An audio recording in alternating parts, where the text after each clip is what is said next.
My parents weren't there, my foundation wasn't there, I wasn't going to church. I was questioning everything about what I had believed in the past, and I was still in this stupid place in my head where I wasn't letting God in, and I have to say I was rebellious. I started dating this kid, and I actually made a mistake, and I changed my standard. This kid that I started dating was my first kiss, and there was only one thing that he wanted, so I got pregnant. I was married before, and we were in a polygamous culture, but we never took on another wife. We were monogamous. I have stuff in my storage that I have been saving for this part of my life. This is the good part.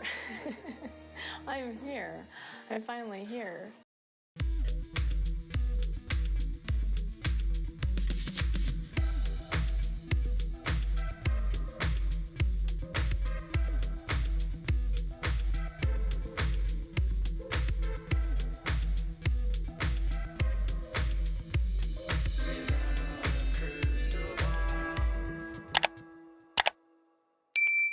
Hey friends, it's Katie from Without a Crystal Ball. Welcome back to my channel. It's Wednesday, January 31st, 2024. I hope everyone's having a wonderful day.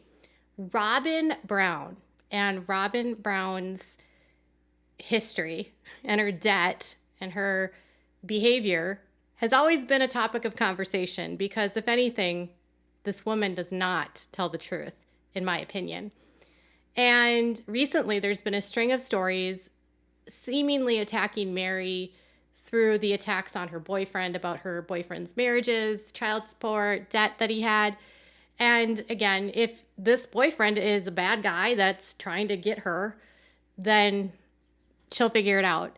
But an underlying sort of theme that someone mentioned in my comments yesterday was that the message they almost get from this is not that Mary is being scammed, but more that Mary is such a bad person that this is the only kind of man that would be interested in her. And that's actually a valid point. And with Kody wanting to be a good guy, he might think that Mary's the bad guy, even though she's a lady. And I was doing some more sleuthing, and I uncovered a lawsuit that was actually filed against Robyn in Montana for money that she owed to a creditor after she filed for divorce.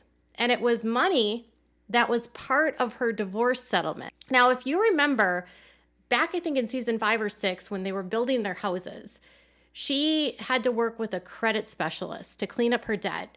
And she went on and on and on about how she had taken on this debt to keep the peace and that she was just trying to feed her kids. And it wasn't that she meant to have all this debt. She just needed to get by, and she was living hand to mouth, and she just didn't have any money to pay off these creditors. And it wasn't because she was trying to scam people. And then she sat down with that credit expert, and he said something to the effect that she had 3 names, and she did. So it's interesting because when Robyn Brown actually got married, she was not to her first husband, David Preston Jessup. Her maiden name was not Sullivan. And when she divorced David Preston Jessup, she asked to be returned to her maiden name of Sullivan, but her maiden name was Mark, M-A-R-C-K. So across multiple states, Robyn had Robyn Sullivan, Robyn Jessup, Robyn Merrick, and then Robyn Brown. While they were actually building that house in Las Vegas, she took the legal steps to change her name. She did a lot in that time to erase her past, but the past can't always be erased. When Robyn and Preston Jessup divorced in 2007 and finalized in 2008, their settlement agreement of their divorce indicated that Robyn would take on the credit card debt that she had taken out during the time of their marriage. One of those credit cards was in the name of Capital One with an outstanding credit line or debt of $8,600 according to the divorce settlement agreement. By 2008, Robyn had not paid that debt, and in court, she was sued by Capital One for non-payment. A judgment was entered in her name, and despite owing this credit card company over $8,600, she settled for a mere $3,700. On the show, it's been very well documented that she says that she took the debt on as a way to keep the peace in her marriage. But according to Preston's niece, who I spoke to about this at length, she said, oh yeah, all the debt was Robyn. And actually Preston was about to buy them a house when he came home to find Robyn and her mother hovering over all of her bills that she had hid from him. Robyn said that she was in Montana and she was alone without any of her family members. But actually her mom and her sister were also up in Montana. And according to the niece, she said, our extended family went in and lent them the money to pay off her debt. And Robyn had it all spent within 24 hours of receiving that money. And then she went on to say is she hid a bunch of stuff and clothes and she would buy in a shed, and she would slowly bring it in so that Preston wouldn't notice. So this debt that she took on, Preston's niece says was all Robyn. And even though in her divorce, she was told that she needed to pay this debt off, most of these credit lines and credit cards ended up in collections, and even one ended up with her being sued by Capital One. The family of Preston Jessup has basically indicated that Robyn stole over $30,000 of money that was supposed to be spent paying off her debt, and she took that money and spent it on other stuff. Rather than paying off her debt, the family alleges she went shopping and had the money spent within 24 hours, allegedly. Now, this is a family accusing her of theft. And when they divorced, it wasn't Robyn that was supposed to pay back the family, but rather Preston that was forced to take on the responsibility of paying back his parents and the extended family $32,000 that she had stolen from them. A friend and former employer of Preston reached out to me and expanded on the financial devastation that she put the family in by telling me that Preston was wrecked financially for a while, and he sent money when he could for child support, but he lost his business and was trying to go back to college to make a better life for him and for them. Financially wrecked, destitute, and without consistent employment, Preston and Robyn were also fighting about the kids being on the show. According to his friend, he didn't want the kids to be those kids at school. Preston, knew what that felt like, because even though Corvallis High School was related to that lifestyle, there was and is a lot of whispering behind their backs since it was well known. He never wanted to live that lifestyle and hated it. So to have his kids be forced to go through that in such a public way, it caused a lot of problems for them. However, Robyn always wanted that lifestyle, so she thought it was great. While she never came out and said that's the reason, it was pretty clear it was a major benefit. Also, it made great reality TV, didn't it? This was in discussion about the adoption, and one of the sticking points and fights between the two of them not only had to do with the ATV, but Preston's unwillingness and desire to pull his kids off the show. And because children have to have consent of both legal parents, he was standing in the way of the kids being filmed. And she was obsessed with reality television. According to Preston's niece, it was always Robyn's dream to be on reality TV. I honestly think she wanted the fame, not the family. I responded, I was told she kind of sought out Kody. And she said she definitely did. She always talked about wanting to be a reality star. So as soon as she caught wind of TLC looking at them, well, bingo, that was her in.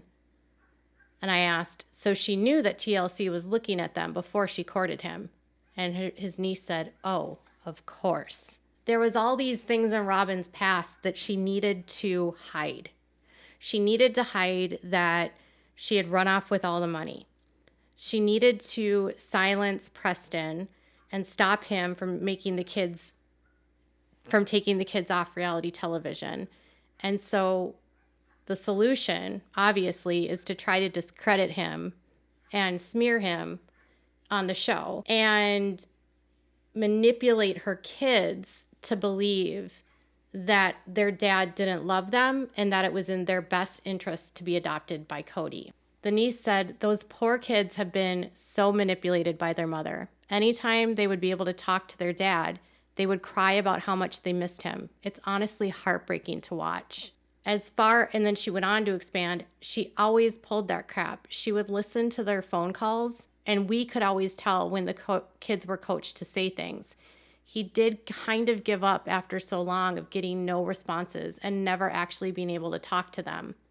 And I said, that's so sad. And they said, oh yeah, they were very obvious differences when the kids were genuinely being themselves and when Robyn was coaching them on what to say and how to respond. And I said, did she want to be a plural wife? There have been rumors that have swirled for years that she never wanted to be, but did for the show. And his niece said, I don't think she ever did. She never wanted to have a temple marriage with Preston and never wanted Preston to have another wife. And I said, so she didn't get married in the church? And his niece said, no, she never wanted to.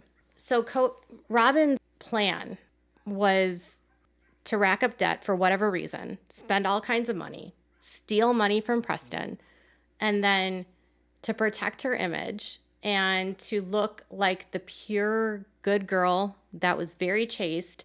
She had to develop the story that Preston was a bad guy and that she had been horribly mistreated, of which Preston's niece said in a message that she had witnessed multiple times of Robyn allegedly physically attacking Preston, that she turned all of that and put that on Preston. And when the show was going on, none of that backstory, she didn't want any of that to come out because she was portraying herself one way to the family and to the world that she wanted everyone to see. So she stole a bunch of money, according to the family. That's what the accusation is. Ran off, ran down to Utah, met Kody, specifically targeted him because she wanted to be on reality television and get the fame that she wanted. Once she got him, she and Preston, she still had this pesky problem with Preston. There's the ATV accident, and then there's this past history of all of this money that she has stolen and this lawsuit with the credit card company where she owes money. And all of these problems of her past are creating huge problems in the family. Janelle talked about all the debt that created so many issues and all of the debt that they kept bailing her out on. And mind you, Kody was not bailing out Christine with her debt when she had Truly in the hospital. He was not paying for Truly's health insurance. He was not paying Christine's rent. He wasn't paying Janelle's rent. He wasn't covering Christine's kids on insurance. Isabel's spinal surgery was put on hold for years because Kody didn't want to pay for it and Christine didn't have health insurance and couldn't afford it after what happened to Truly. Robyn's medical bills were paid off. Robyn's debt was paid off, and it was paid off on the backs and the work of the ex-wives that Kody was getting paid for by TLC from. All of these women worked for Kody, and they didn't see the fruit of that money because Kody was spending the money on Robyn. So what they don't tell you about Kody having favorites is it's not just about having favorites, it's about having favorites that get money that the other wives aren't getting and basically stealing from the family. Now, right after all of this broke out last year, one of Mary's friends reached out to me and said they were told allegedly by Mary that someone in the family had looked at the books, looked at the finances in the family, and had noticed that Robyn was spending money and taking money from the family.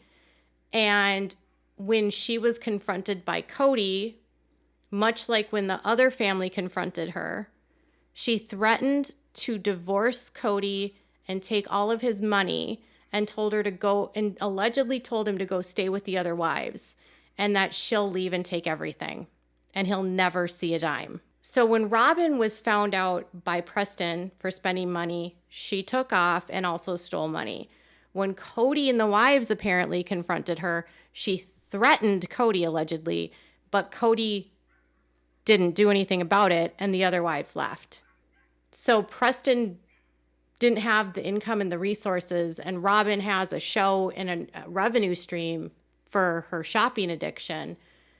And she has this sordid tale of being an opportunist that specifically targeted Kody, targeted the family, and a history of theft and deception and credit card debt and creditor and ripping off creditors and not paying her bills and spending outside of her means. And then she goes into another family and does the same thing. Preston's niece reached out to me.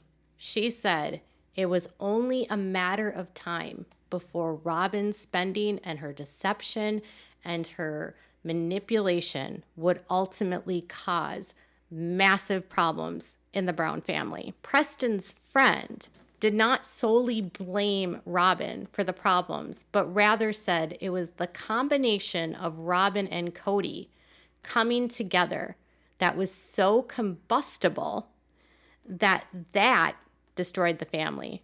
Preston's friend called Robyn a narcissist. So Robyn Brown, the opportunist, the alleged thief, the credit collector dodger, and the woman that deceived general public, lied about her ex-husband, and forced the adoption of her children, has been exposed. Tell me what your thoughts are in the comments below. Bye, guys.